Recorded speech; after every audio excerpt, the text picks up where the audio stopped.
along with mafia people saying they were gambling on games. And from my expert opinion, I think it's just a distraction. It's a distraction, and it's an attack. It's an attack. Because if you don't know, the government is on shutdown. Okay, I found it. We actually wasn't on live while and I'm over here. This is me playing. That's why I like QQ is the producer extraordinaire of the Tampa Bay Breakfast Club. If y'all don't know, the engineer and producer of the Tampa Bay Breakfast Club is Q. So if y'all want to get on the show, if you're an artist or you have an event coming up, inbox and ask for Q. Reach out to Kiana Horsley. Yeah, so you know what? Okay, so I do go by Q since it's Freestyle Friday, right? I made you Q, right? But I always say this is Kiana. But we always done made you Q. I don't know when it came to like. You actually like when. Because now when I do plug report, people ask me, I say this is Q, right? But here I say this is Kiana. But I'm finding out more people call me Q now. I think it's just a laziness. No, you just trademark the Q. Just trademark the Q. The Q with the A, with the circle around it. The Q with the A. Okay. It's a T. Trademark is a T. Mm-hmm. But and you've been doing some amazing work. Mm-hmm. Let's talk about Q right now. Like who is Good Q? morning, Kimbrielle. Who is Q? For those that don't know. Who is? I'm just simple old Kiana.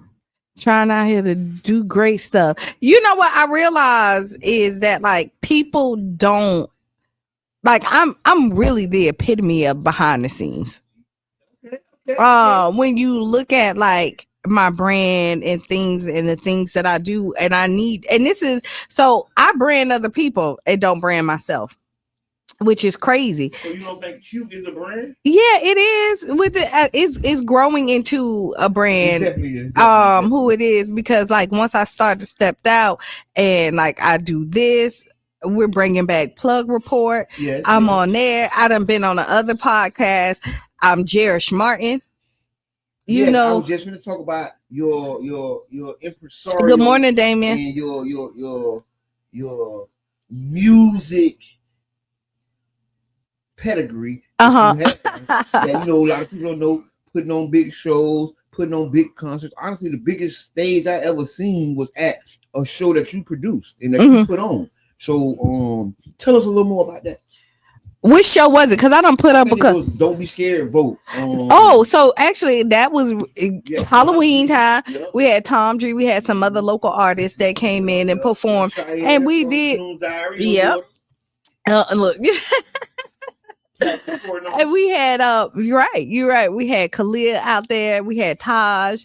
And we gave over 200 bags, was it, to the kids trick-or-treating, and we were promoting Don't Be Scared to Vote. And we put a main stage right here on 34th Street. Very big stage. I'm talking about the biggest stage. I'm into music. I've been producing and doing stuff. I've never seen a stage that big. Right there. Y'all rocked out. Yeah, you know, that's the first time when somebody was like, you let us know that like it's possible. Yes, you did that. And, you know, and it was right there at Maximo. It ain't Maximo no more, but I had those. And hey, that's the transition we just made. And you transitioned yourself. You now are working with the MLK the new celebration that's coming up this January. The Power of the Dream.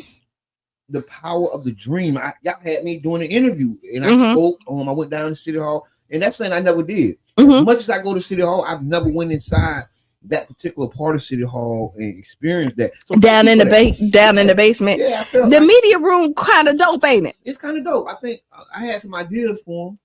I mean, everybody always, you know, you go down there, it brings out the creative juices. I said it's a little creative juice. I didn't like the positioning of the spot, but you're right.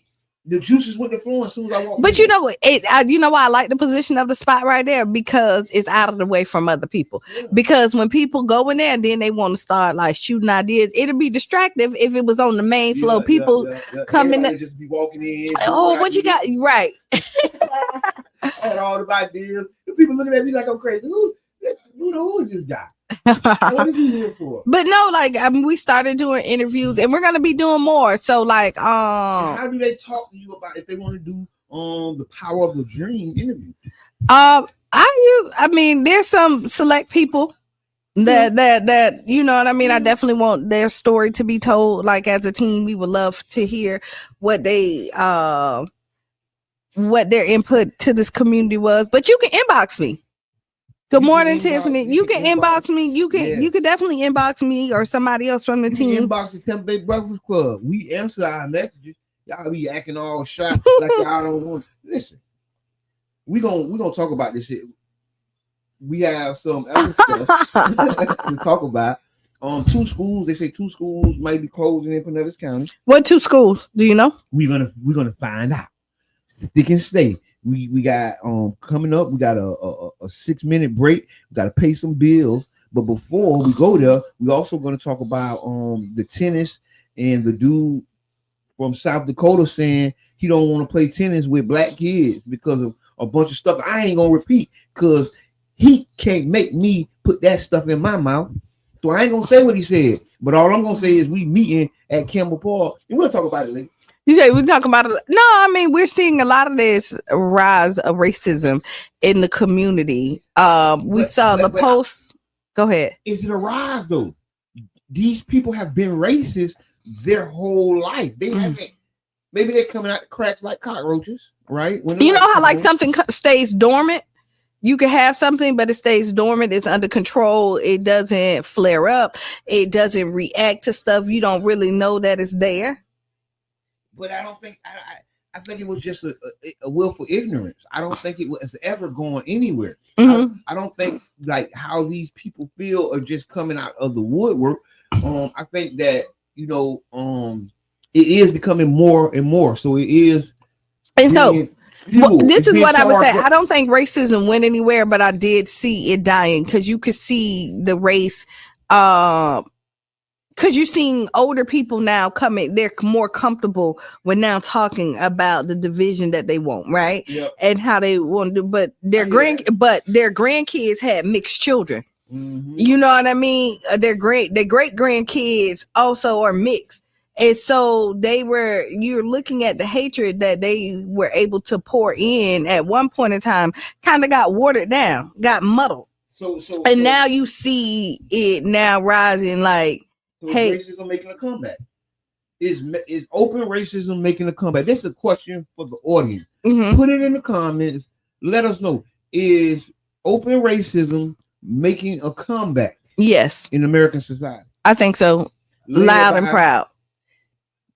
The commander-in-chief himself. I think it is. I mean, you could look at the different stuff like, okay, the KKK, you look at it, it's not labeled as a gang. It's not labeled as a gang or a terrorist organization, despite being responsible for the murder of countless black lives, not to mention being responsible for countless terrorist attacks. The KKK has seemed to dodge the eye of the federal government. Which to make NBA players. Yes, right. And you look at that, and so you're thinking that like they're not a gang, but then you have Crips, Bloods, and everybody else. They're gangs. And so I agree with that 100% because I always said, how can the KKK be a terrorist organization when so many of our not a terrorist organization, but they are, right? And how could an elected official make them that when their family members and some of them are a part of it? But some of those family members. So you know what? We got to take a granddaddies that tell their grandchildren about their days of riding with the bed sheet over his head and lighting fires in front of black people's houses. I wonder why they stopped. Because them people was fighting back. They didn't stop because we was cute. They didn't stop because we was cute. The KKK ain't stop riding because we was cute. They stopped riding because we got on their ass the long way. Okay, it's 8 o'clock. Jabbar's getting crunk and more crunk and crunk again. And my hair fades into my shirt. I do we do that. And so we're gonna take a break. We're coming back 7 minutes after the hour. 6 minutes. Somewhere around there. They will be back. Share it with your friends because we're gonna be talking about some of the incidents that's been going on in the local area. Mm-hmm. And we're gonna need y'all to really give us what y'all think. All right. We'll be back. signs of torture and abuse. And Sarah will be here with all your sports news, including the latest from last night's Europa League football and a new tennis tournament that will be staged in Saudi Arabia. Do stick with us. Let's have...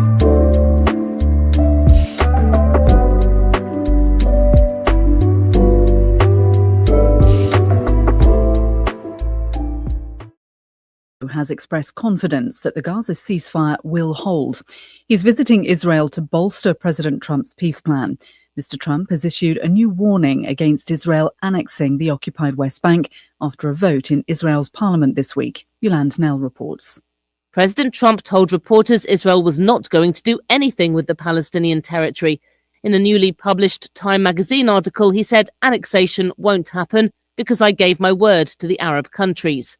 He warned Israel would lose all of its support from the United States if that happened.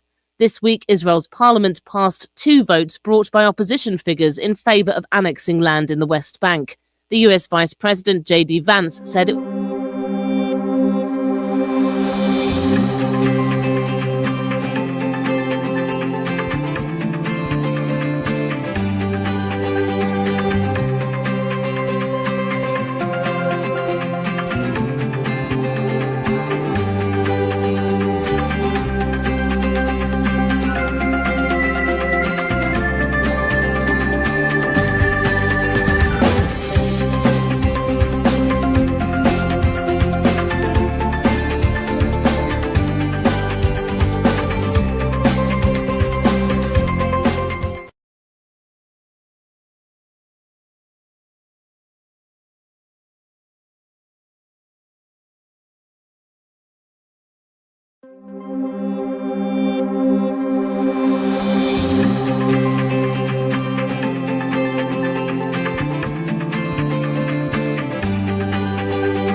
Hear that we back. Now the people on Facebook, YouTube, and everywhere else know that we're back as well.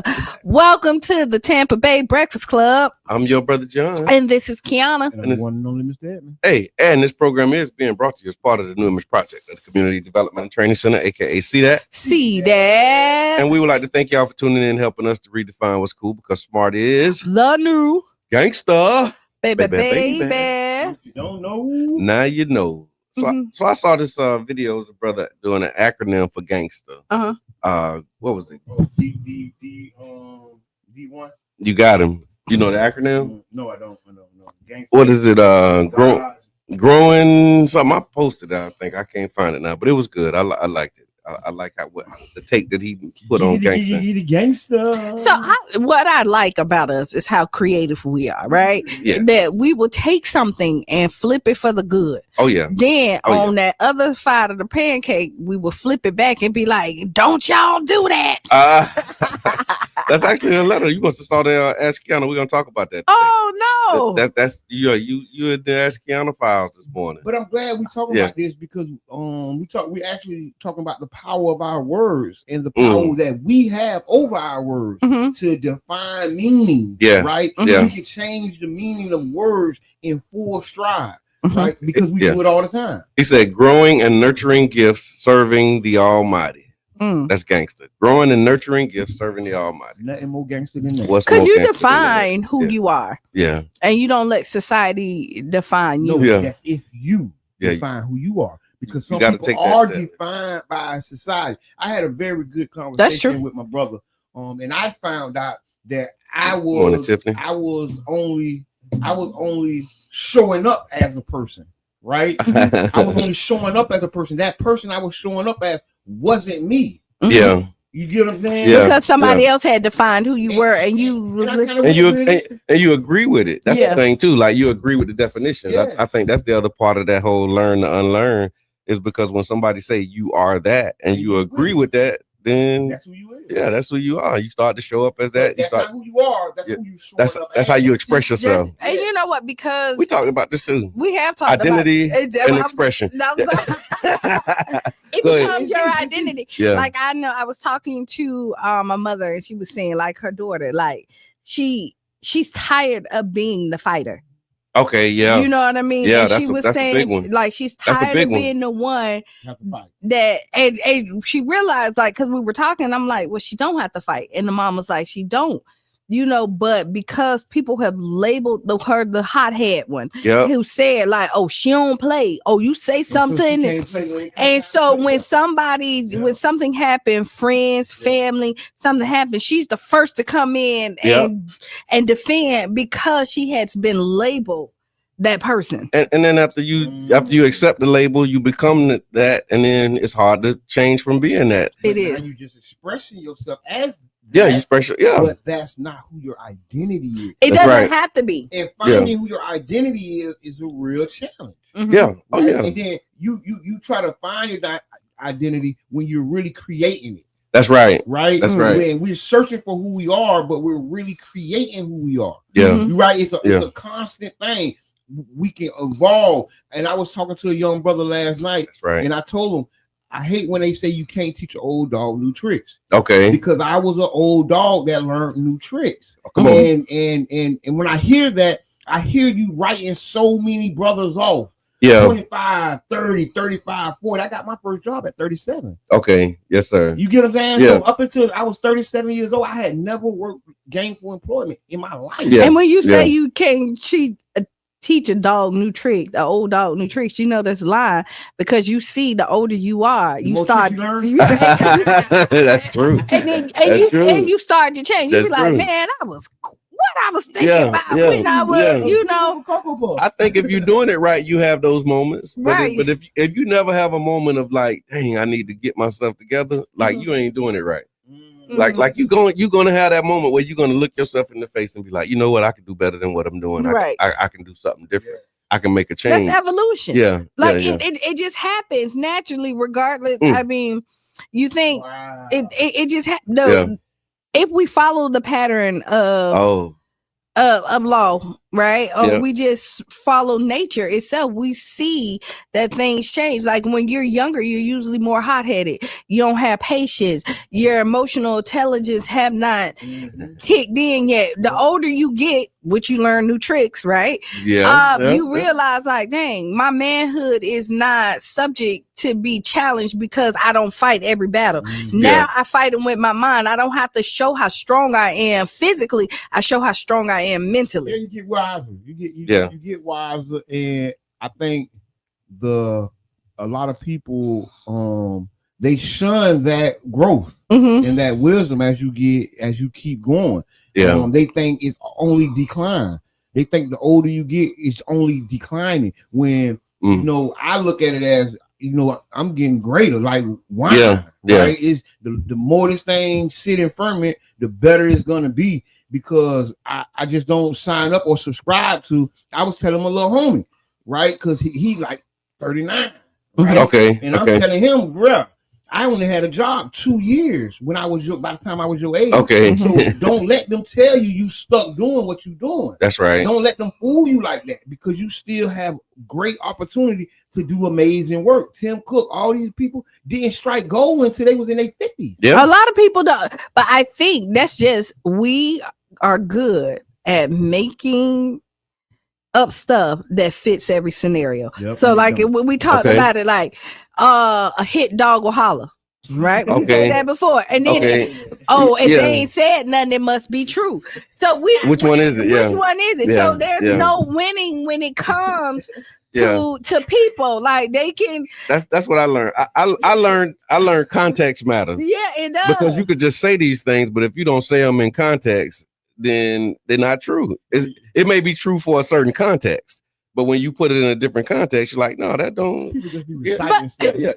Just recite it, so when and you hold on to it, and there's an absolute truth.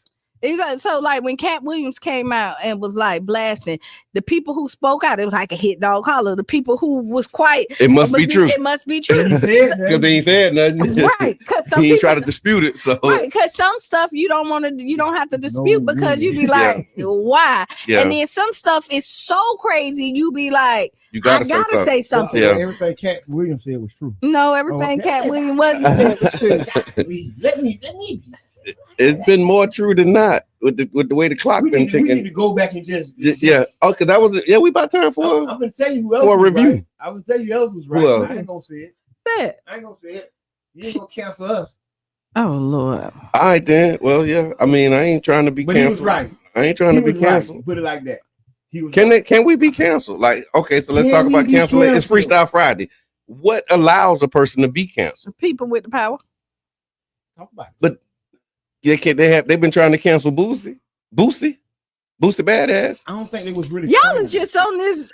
He was trying to cancel. They was trying to cancel Boosie. Yeah, they've been. Boosie be talking crazy, and they be like, no power in that department. Who else they tried to cancel? Denzel said they can't cancel him. He can't.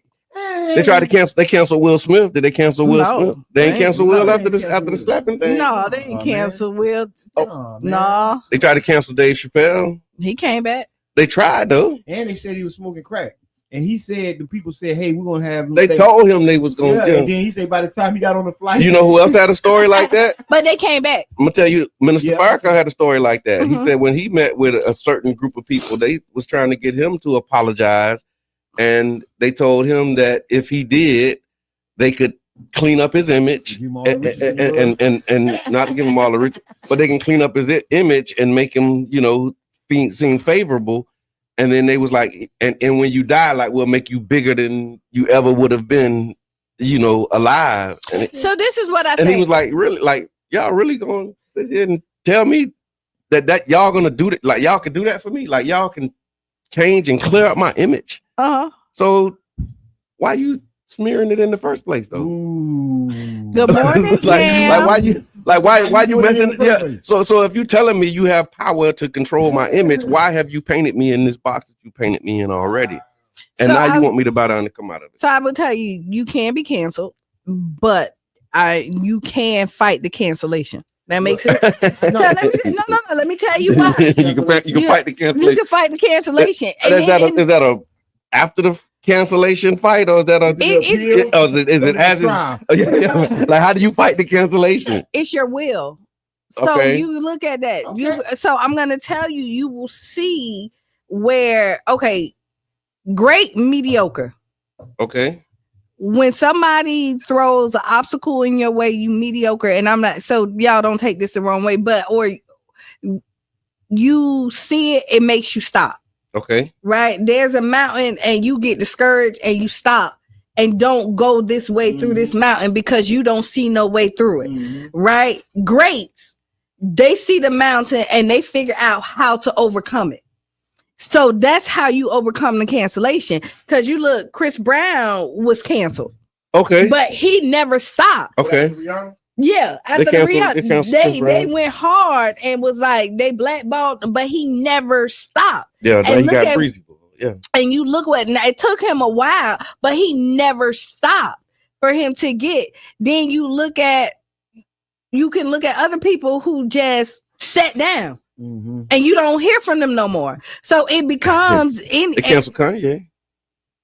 Do you think he's canceled? No, is Kanye canceled? No, because Kanye just popped back up. He just popped up like Kanye has been vindicated. Okay. In the media, but no one wants to vindicate him. They can't give him that. They can't. They can't acknowledge the vindication. They can't acknowledge it. Yeah. You get what I'm saying? Yeah. But he was the precursor to everything we're seeing right now. So anything can happen if you give somebody else the power. But if you keep the power and you know that you like define who you are. There we go. That's how we started. That is the power right there. So trust and believe, regardless of what obstacles coming your way, you still define who you are as a person. And if you believe you're canceled, then you become canceled. Well, speaking of cancer, how about the NBA and the Sports Illustrated Rico?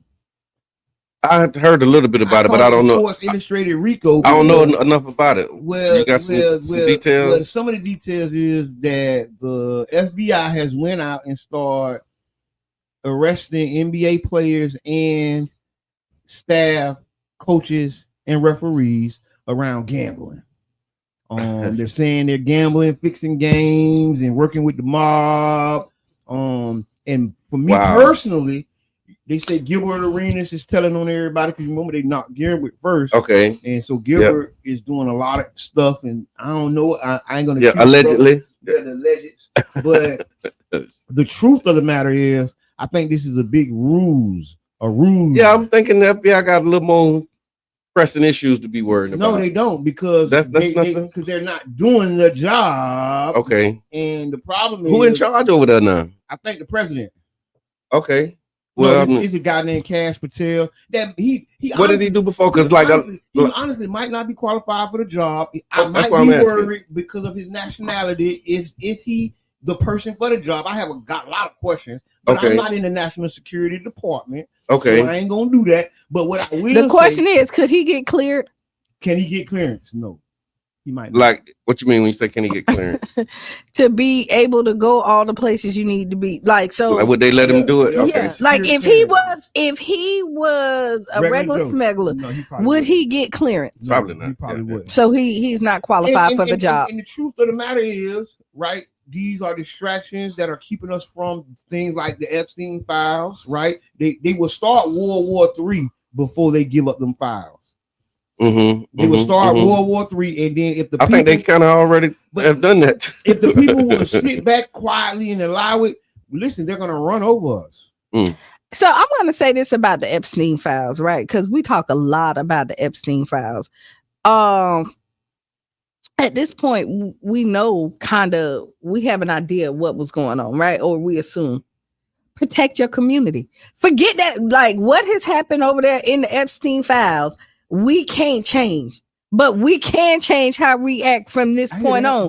So, like, worried about like what this dead man got in his files at this point can't protect nobody that's living right now. So I do what the people say. Yeah. I asked that was one of my questions. How would having the Epstein files make the country better?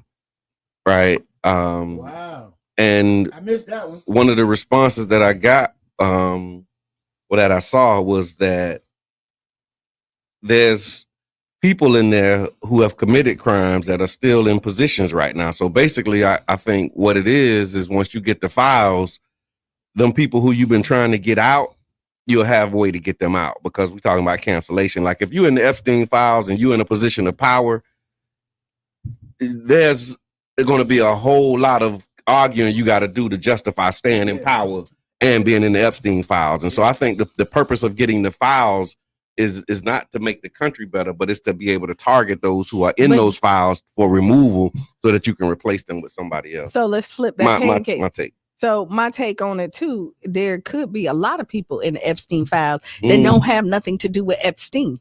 Okay. Like, again, we've seen, like, you get invited to parties, you get invited somewhere and you're just having a good time, but you ain't in the back room. Yeah. Your name come up and they don't like you. Okay.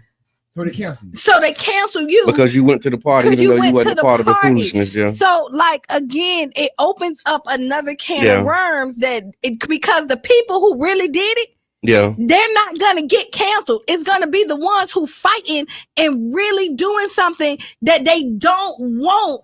So it's not gonna be blanket like everybody who's on this list. They're gonna pick and choose those who are in the files, and they're gonna pick selectively to say, okay, well, you know what? Yeah, we're gonna.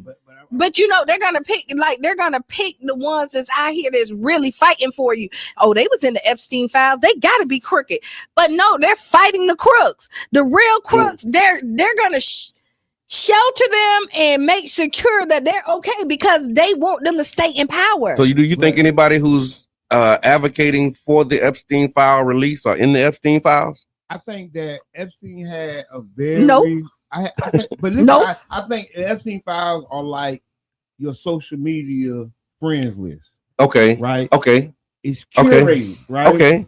To a certain point, it's curated. Mine. Right. I got to do better at curating my friends. Well, my friend list is curated. Right. I ain't got just anybody. I ain't just. I've been trying to curate, but it takes a long time to do it. but you pretty much curate it by who you like, what you like, and stuff like that. Okay. You get what I'm saying? The stuff but that's what you feel in your algorithm. But like, I got 5,000 friends, and none of them people.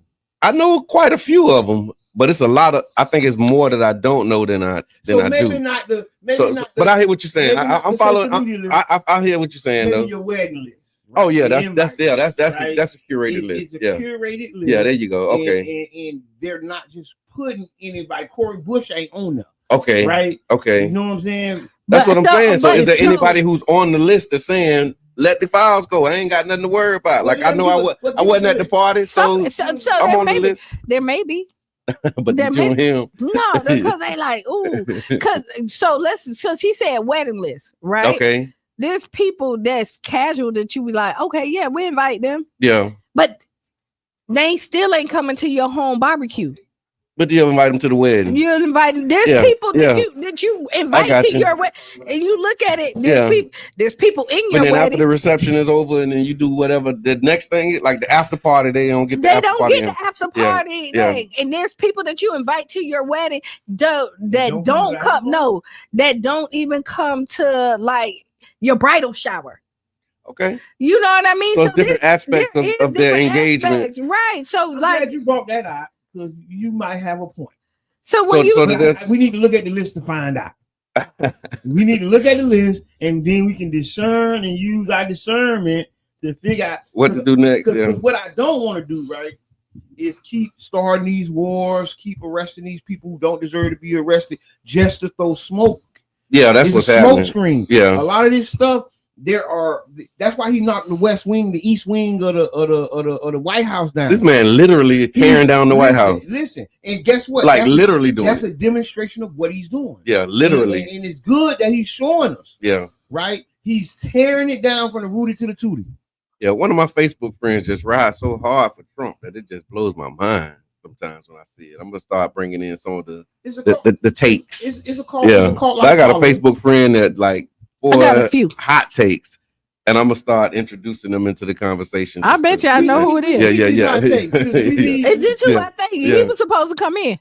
No, it's somebody else. Oh, somebody else. Okay. So I got a few done. Yeah, you got a few. But I'm talking about like riding for Trump, like Trump do something crazy. But we need to have these conversations because it's not a one-sided thing. And then even though they might be wrong, but we need to hear it because I think I think that's where we got into the point where we're in a silo. Okay. And there is no dissenting opinions. There is no contributing thoughts, right?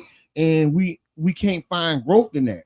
Right? We get very stagnated. So I welcome the supporters of the president and the supporters. And I would tell you what's going on, Jam. How I feel is that we don't listen to each other anymore. We really get ready. We already got our talking points. So when we definitely talk to rebuttal, and you know what I mean, or respond, however you want to say it. And actually, that's a response. That's what Brother John be telling. Yeah, because I gotta start naming it. Hey, that's not an answer. That's a response. I need an answer. This man here, in the heat of battle. I challenge you in a meeting. Right? Okay. I hope it worked for you. I hope it worked. Hey, hold on. We're gonna have to stop you right there. Yeah. I'm sorry. I've got to stop you right there. Continue. I want to hear from somebody who has. You did. I was in that meeting. I did, and it was so solid and timely, and it was great. It was great. I saw that. I saw it. You did. You did. You did. Now that you say it, because I remember that, and I was like, thank you, because that was going way. We had a great meeting. Everybody expressed themselves, but now hold on. Yeah. I need to hear from somebody else. I heard from you. Yeah. Can I hear from somebody else? No, you good. I'm opening up the flow. Yeah. The little things. The little things. Making sure that everybody in the room has an opportunity to speak, man. But people go so hard on what they believe. Yeah. You know, and then their beliefs is hard to be shaken. But you find, but what happened is just like they create, it's like what word I'm looking for? False expectations. No, it's go with marketing. I just can't think of the word that I'm looking at. Like your target audience? Yeah, you're looking at your target. So they're speaking to their target audience. They speak to it. Yeah. So they know what you're looking for. Like if you are like no.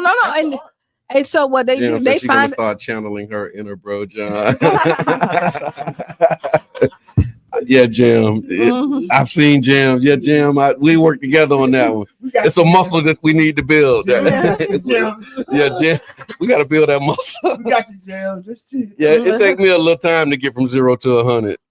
And I'll just say that. Well, I went to 0 to 100. I ain't gonna talk about that. We'll talk about that in another meeting. In another meeting, another session. Yeah. Let's talk about the food stamps. Okay. The government shut down. We're at 23, 24 days, maybe 25. Okay. The government has been shut down due to the Democrats and Republicans not being able to come up with anything. Yeah. Right. Okay. And the November 1st deadline for SNAP benefits is fastly approaching. Okay. And we're worried about the community. You know, people need food.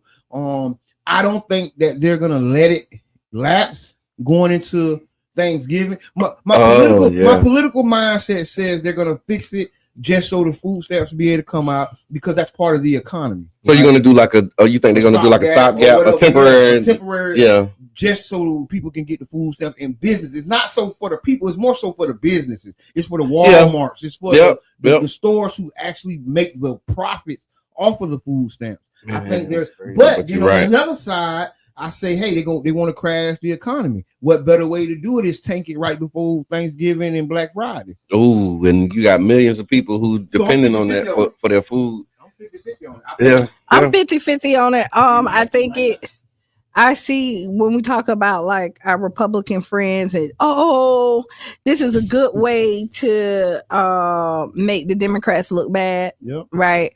But again, I'd be like, they all play in our face. So are they making the Democrats look bad? Like who are the people blaming for this shutdown? I think they all play in our face. I think it's who you support. Yeah. Okay. If like what we talking about one earlier. side, you're gonna blame the other side. But the fact is, you know, the Democrats say they're doing this about health care, and then the Republicans saying they're doing it because we're giving health care to illegals and all a bunch of other stuff, right? Okay. But for me, in my mindset, I got a real problem because if the Obamacare deadline is such a thing, why is there a deadline? Why did you put a deadline when you had the Congress, Senate, and all the appropriation, everything you needed? Why would you put a deadline on our health care? Right? That's the first flag I throw up. Because then I look at the Black Voting Rights Act. We have a deadline every 7 to 10 years. Yeah, you still got to renew it. Yeah. And guess what? Ain't none of you super hoopers jumped out and fixed that. Like, well, we just gonna make this permanent. And why not? Yeah. But know why? Because this is the political games, like Kiana say, they're playing in our faces on both sides.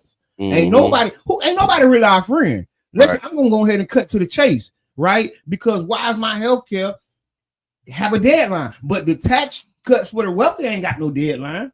Right. Wait a minute, hold on, wait a minute. So you're saying the wealthy giveaways don't got a deadline, but our health and our does? Come on now. And if you look, even with taxes now, they have changed it. Now that they opened it up, that they can look at you even longer than they did before. So there was a 3-year gap at first that you had to do it, and so they had time, like but now, and I ain't no tax professional, so y'all just you got some tax professionals on here. Y'all chime in. But they have now switched it, so now they can go back even further and look at like your tax returns and things like that. So be careful out there. They out to get you. Yeah, another part of the shutdown too that I think gets lost is the federal workers that aren't getting paid.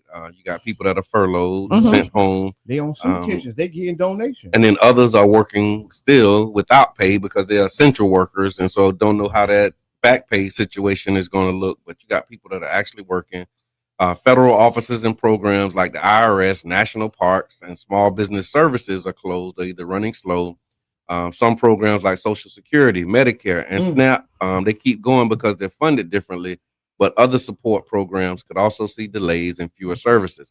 So that's the other part of this thing is like you have people that are supposed to be working and they're not, and then they're providing service that you're trying to go get, and you can't get that service. That's another aspect of the shutdown. And I will tell you, be careful when you realize one party said that they wanted to cut things.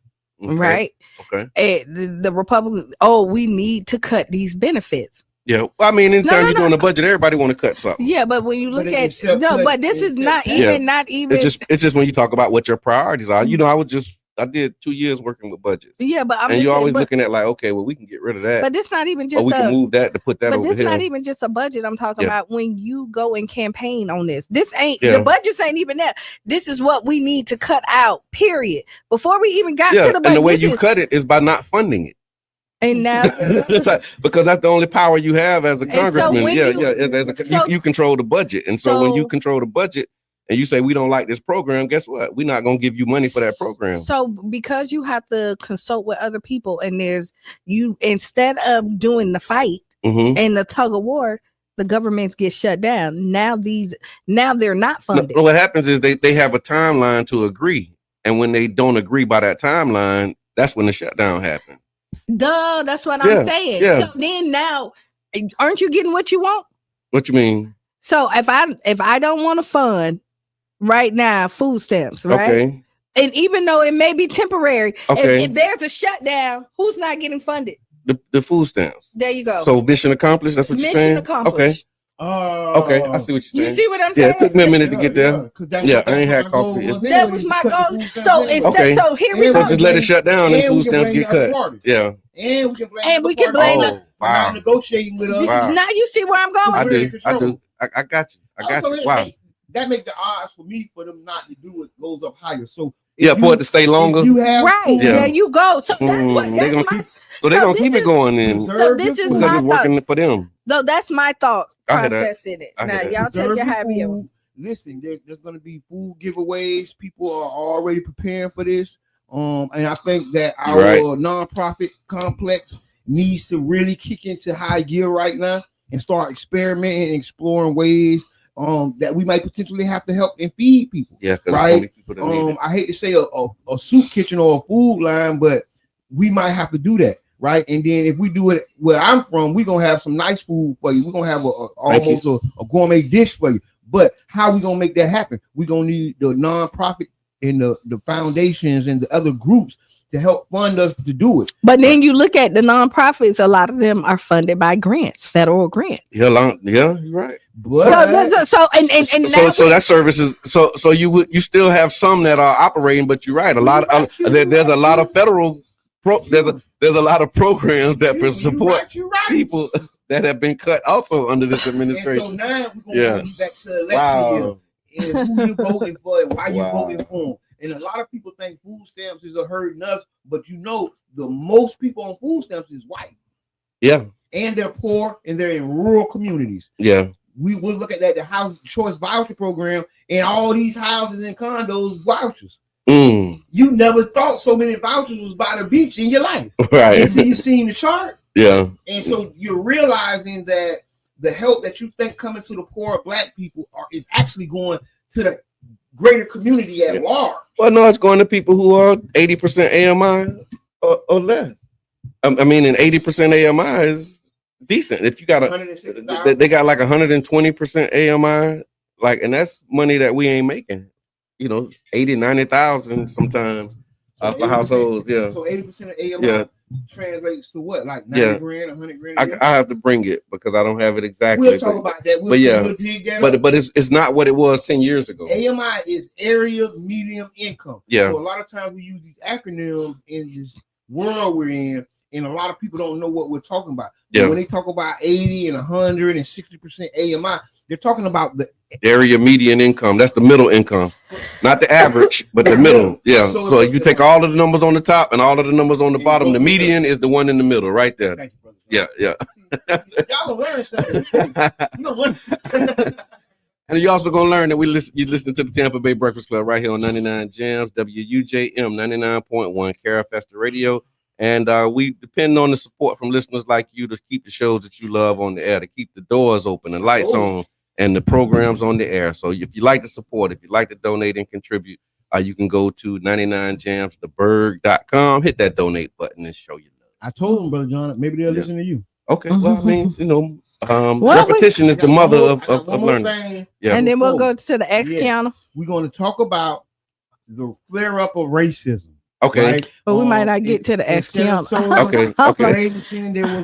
There was a lady that said she was going to shoot somebody about a basketball coming in her yard. Yep. They took the basketball courts out. Yep. And then we got to call her.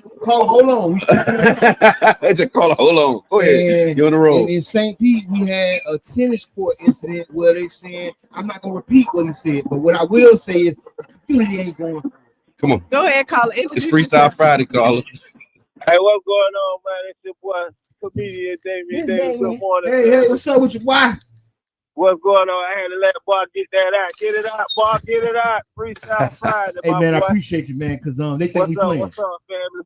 I want to let y'all know, man. Hey, let everybody know, man. St. Pete Funny Comedy Show is tomorrow. 110 people already in the building. We only got about 40, 45 tickets left. Gilman is going down. Bought the show back after 4 years, man. It's going down tomorrow at Visor Eat Lounge, 2500 34th Street South, the old Galaxy. Casually dressed how we do it. And it's big. It's going down tomorrow, man. On the way to a sold out event, man. Catch up on some things, man. So y'all support the kid, man. Get your tickets off. Do a ticket drop off now. Hey, anybody from the Tampa Bay Breakfast Club want to come, man? I got you on the list. Y'all already know I love y'all. I appreciate that. Thank you. But those over there 7, so be there early so you can get your seat. I got y'all on the list. If y'all let me know, DM me. But you got to get the $25 general admission. I only got 10 VIP left, but you got to buy them from the venue because I sold all mine. So if you want a seat, man, get a ticket because if you come to the door, I can't guarantee you a seat. It's going to be swole, man. Thank you, St. Pete. I love y'all. Eddie Green, still out on the show. I'm hosting. Y'all know how we do it with craft black artists coming through. It's going down. Casually dressed, man, to impress, man. Straight up. Hey, man. Text that to me, Mr. Teresa. Hey, man, thank you, man. Great job. And keep up the good work, Dave, man. If y'all don't know St. Pete Funny, y'all support, man. Come out tomorrow. Yes. Appreciate that. Thank you for calling. Miss Teresa actually put a link in here too with the income limits in the chat, so we can get the area median income, so you can actually see it. I'm telling you, man, we got a whole community around here. Like, so I look at these things and then I see like, oh Lord, never mind.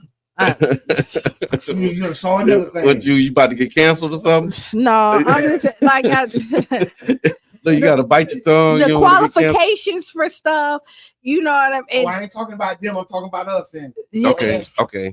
Yeah, this is crazy. Okay, so you talking about racism? Yeah, man, and we have a couple of incidents that have come up, and everybody know about the boycott that's happening right now with the the store snacks. on, Yeah. And it's because of people racism and disrespecting the community. Yeah. And people feeling disrespected and how and what we're saying and doing about it. Next Wednesday we're gonna be at Campbell Park because of this guy. Yeah. So I talked to Rob Perry. Matter of fact, shout out to Rob. Yeah. I've known Rob since like the 90s, right? Late 90s. He was, I think maybe he might have been my first insurance man. When I changed my life trying to get some life insurance, I think Rob might have sold it to me. And then just over years, staying in touch. And I remember when he started the Sowing Seeds tennis program, he actually was at Childs Park doing tennis lessons for a while. And then he moved it over to Campbell Park, and he's been doing this consistently for years. And apparently, recently, he just had an incident where somebody came out there and they said, "Hey, man, we got a problem with, the demographics of your mentees." Thank you for talking about it. Yeah. He didn't say that. Yeah. They got a problem with the demographics of the participants in his program, and he said he's gonna go and get his people, and they coming back, and the way that he said it is like he coming back to create a problem, and so we'll meet in the middle. So area median income. So middle like that. Where you tell. So basically, Rob posted and made a post on Facebook where he threw the hat in the air, right? And he was like, "They say they coming. What y'all gonna do?" And so I got activated because the picture that he showed of the program got 2 of my grandchildren in it. You know what I mean? And I'm like, okay, these like.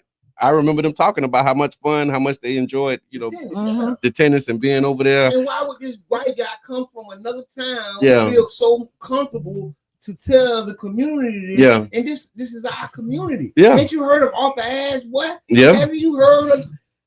Yeah. And so he invited the community to come out. We're gonna come out on next Wednesday at 5:30. Stand with the children. But then when I saw the post, it occurred to me. Again, knowing Rob and knowing how these programs work, like a lot of this stuff is shoestring budgets. And so I'm like, okay, now that he has the attention, people looking at it, like, let's see if we can generate some resources.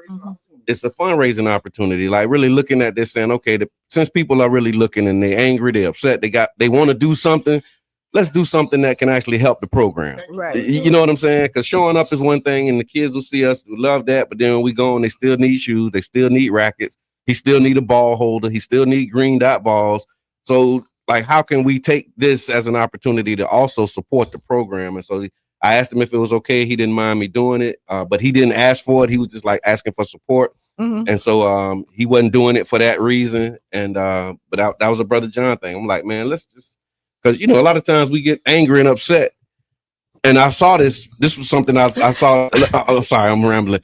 I saw this when what was that? Trayvon Martin. When the thing happened with Trayvon Martin back in like 2012, and we were upset and outraged. But then they set up a GoFundMe for George Zimmerman, and they organized. And they started. Millions. They organized millions of dollars, and they do that. So when their people get under attack, like I think when they drugged the man in the truck or something happened. They created a GoFundMe and just raised thousands, hundreds of, and I'm like, okay, well, wait, here's an opportunity for us to do that and to do the same thing. And what'll make them even more matter if you see young black kids coming out with fresh rackets. Yeah, they got and they got it over there. Like thank you. Everybody got on their nice fit that say St. Pete's finest or something. And then they come in. We play tennis, like leave stronger than when he made the comment. Yes. That's what I love to see. That was the thing for me. So we supporting them with drinks, we supporting them with finances. Yeah. Bring some shoes, bring some rackets. Let's make this something that they didn't expect. He might be looking for a fight, but we're looking for finances. Yeah, we're looking for opportunity. We're looking to build. And the last thing I'll say, because we actually have Rob. Rob's gonna come in. He's coming in next Wednesday. He's gonna tell us about the incident, and he's also gonna talk about the program. And again, the invitation was like, Rob, I know you've been doing great things for a long time. Yeah. So here's an opportunity for you to come in and talk about the great work that you're doing. And this incident is just we let that be what it is.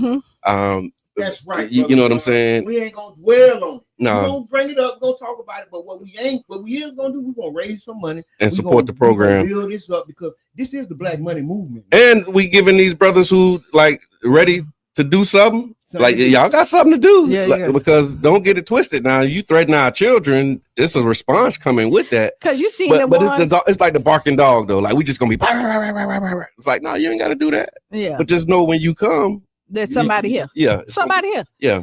Like somebody here. Somebody like, gonna be here. Yeah. I was watching. I don't know. Reasonable Doubt. I'm watching this series, right? Okay. And then we can go to the Ask Kiana. Okay. So, in one of the scenes, she's a lawyer. She hired another lawyer to do. So the guy come to her house, and they're arguing back and forth. Boom, boom, boom. Her husband, he don't know her husband now. So her husband walk out and was like, "Yo, homie, you finna change your tone, right?" Okay. And he's like, "Oh no, we good." Boom. So when he walked out, the husband said, "Listen, this is the last time he come in our house, raise his voice at you. And if he does, he gonna find out what a real and then walked away." You know what I mean? Yeah, so everything don't have to go there, but you do have to set boundaries. Yeah, absolutely. All right, so let's go. All right, so I don't know if we have enough time. Thank you for that, Robert. Robert says I got 2 crystal tennis balls, paperweight made by Tiffany Company. I'm willing to donate for charity. I appreciate that. And that's what keep it coming. I think Rob does jewelry like gold too. Like I think Rob, he's keep it coming. I think Rob. Is Rob. Don't you? I think he's a jury maker. Go ahead. Okay. I think you. That's what's up. All right. So we have Ask Kiana. Probably not enough time to deal because it's a big topic here. Okay. But we'll see how we can do it in the next 9 minutes. Ask Kiana is brought to you by the One Community Grocery Co-op, ocgc.coop. All right. Hey Kiana. I've been thinking about how we use certain words in our culture, like the N word and the B word. Some folks say it's all about context and who's saying it. Others feel like those words are always disrespectful no matter what. I've seen women use the B word with each other like a term of endearment, but get offended when a man says it. And we all know the debates around the N word. Some say we've taken the power back. Others say we should leave it alone. So here's my question. Is it ever really okay to use these words, or are we just creating confusion with the double standards? Where do we draw the line, and who gets to decide? You get to decide. Okay. Period. So like I can call my friend something, and then somebody else may say that ain't cool, and I gotta respect those. When somebody else tell you that they don't want to do that, you gotta respect other people's boundaries. Okay. Right. Yeah. So like me and my friends may be okay with that. You boom, boom, boom, boom, boom. Yeah. The thing about grace. You give it to who you want and who you don't want to, because this is this is Kiana's world. Okay. Right. Okay. So that's Brother John's world. That's Jabbar world. Yep. And Brother John, your wife could call you stuff that nobody else can. You better know it. Right. And nobody can check you about what your wife said. That's my wife. Yeah. But you allowed her to do that. Yeah. But if I tell you can't, you can't. Yeah. Period. But like, if so you just gotta respect. Yeah. It's real. But why? Because I said so. Like I can go in some stuff. That's a double standard. But people don't respect boundaries. Okay. And that's really it. Especially boundaries that don't. But hold on. But if that boundary doesn't apply equally, it don't have to. Yeah. Life ain't fair. Okay. Like we know that. It ain't a fair thing. It's just a me and you thing. It's like you can't do that. That's a boundary for you. That may not be a boundary for them. But that's a boundary for you. That's kids. Yeah. There's some stuff kids can, and as they get older, you're allowed to do more things. Okay. You know, you are my associate. You can't call me the B word. Okay. I take it offensive. Yeah. Hold on. No. What you talking about? No, I don't know you like that. Yeah. Right. You know what I mean? You can't call me the N word because I don't care. Right. Boom, boom, boom. Yeah. Now my cool like that. Yeah. Girl, she can call me because I know her intentions. I know who she is. Yeah. I don't have to question. Why she call me? Right. But if I have to question it and I tell you I don't want you to call it, it's my right. Yeah. You want to step all over the boundaries and be I will tell you, if I'm having a conversation with somebody else and you don't like it, that means that it wasn't your conversation anyway. Okay. Well, that's to see your way out of it. Yeah. A bow-legged. It's a bow-legged conversation. And you're not needed. So the A and B conversation. You can see your way out. Yeah. No, that's perfect. I mean, so yeah, we didn't need 9 minutes to handle that one. That was easy. got it. I mean, because you said we didn't have that much time. So okay, so that was the abbreviated version. Yeah, But like, no, I mean, it makes sense though. You're right. It is like Jam. She agrees. She says it's personal preference and boundaries. And so if you know that friends group is cool with that, that's cool in that friends group. Don't you try to insert yourself in that and show up as that and then when like you're not in that group like that. And I want to say this, and a lot of times in society, in the community, we have to set boundaries. Yeah. A lot of times we get trespassed upon because we haven't set those boundaries as a community. Right. And then people step on us. Yeah. Right. Because hey, don't they do it? They do it, you do it. Hey man, hold on, step back, cross the line. Yeah. And I'll tell you, when people don't respect your boundaries, regardless when people they don't respect you. Yeah. I will tell you that because like even if we're in this friend group right here, yeah, and I know like I say this and I know you don't like it, I'm not gonna say it to you. Yeah, I'm gonna be a little bit more like because you know how how your friends are. Yeah, right. Come on, man. No, yeah. I'm not even finna push that on it. Now me and Jabbar might have a whole yeah. That's right though. You know what I mean? That's true. That's true. And some people get offended by that, but I actually appreciate that. Yeah. You know what I'm saying? Yeah, of the relationship. Yeah, it's like I like that. Like, and that's the respecting the boundaries and understanding the people who you're around, because you know everybody ain't with all that stuff all the time. Right. And so it's like, okay, no, that's big. That ain't my cup of tea. That's big. That ain't my cup of tea. Oh. All right, speaking of cup of tea, that was the Ask Kiana. Thank you for that. If y'all got comments, please put them in there. Let us know what you think. Boundaries or discrimination? When it's the N word. No, those are boundaries, my boy. Those are boundaries. It ain't discrimination. I'm not discriminating because I won't let you call me a nigga. What? You is really on one today. You let like a couple of words. He forgot that we got FCC guidelines and we signed paperwork about what we can say. But anyway, yeah. So we'll handle that. It's boundaries, and so it can be two things can be right at the same time. Yeah, but I just it just no, but my nerve. Yeah. How is it discrimination? Because I can't let you call me a. Come on, listen, and that's how things are being flipped. Yeah. Okay. The masters are flipping everything. I was listening to the Supreme Court argument. Yeah. Okay. They are flipping. He was actually at the Supreme Court. Yeah. Mm-hmm. He wasn't just listening to the argument. Yeah, he went to the Supreme Court. Flipping everything on his head. Yeah. And then said, okay, well, we can't discriminate. Well, guess what? Making that district is discriminating against me, the white guy. Yeah. And they're using it. They're using Dr. King's dream. They've made it to the Supreme Court with it. Yeah, saying that Dr. King said we should be judged by the content of our character, not the color of our skin. So you giving money to these black people to go to college is discrimination against us. He said y'all, Dr. King say y'all shouldn't do that. He say everybody is equal. We want everybody to be fair. Like I saw the memo. Yeah. Like they have a White House memo saying that Dr. King would be rolling over in his grave if he saw what y'all was doing to help black people. They have mastered. They ain't said to help black people piece. But basically, he was like he would be rolling over in his grave. But that's how contents matter. Like, do you see how they flip it? Yeah. No, he's rolling in his grave that you twisting his words. Right. Because his fight was to get black people to be equal so that we had a fair fight in here. And they saying that's done. They saying good job, Dr. King. Mission accomplished. Happy birthday! Celebrate your parade, but don't come to my. This is like political narcissism, right? They are flipping it on us, making us to blame, saying that it's because of us now. They have mastered it, and I think that the other side needs to come in with some type of mastery of their own. We don't counter this argument. We talked about this. Yeah, we're gonna keep talking about it. No, we need to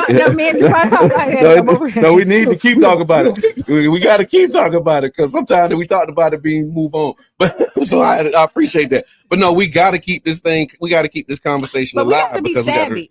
To be honest, we got to be savvy, and we really need to sit down and read and look at it because once you know what the argument is, now you need to set up the rebuttal and then counter it.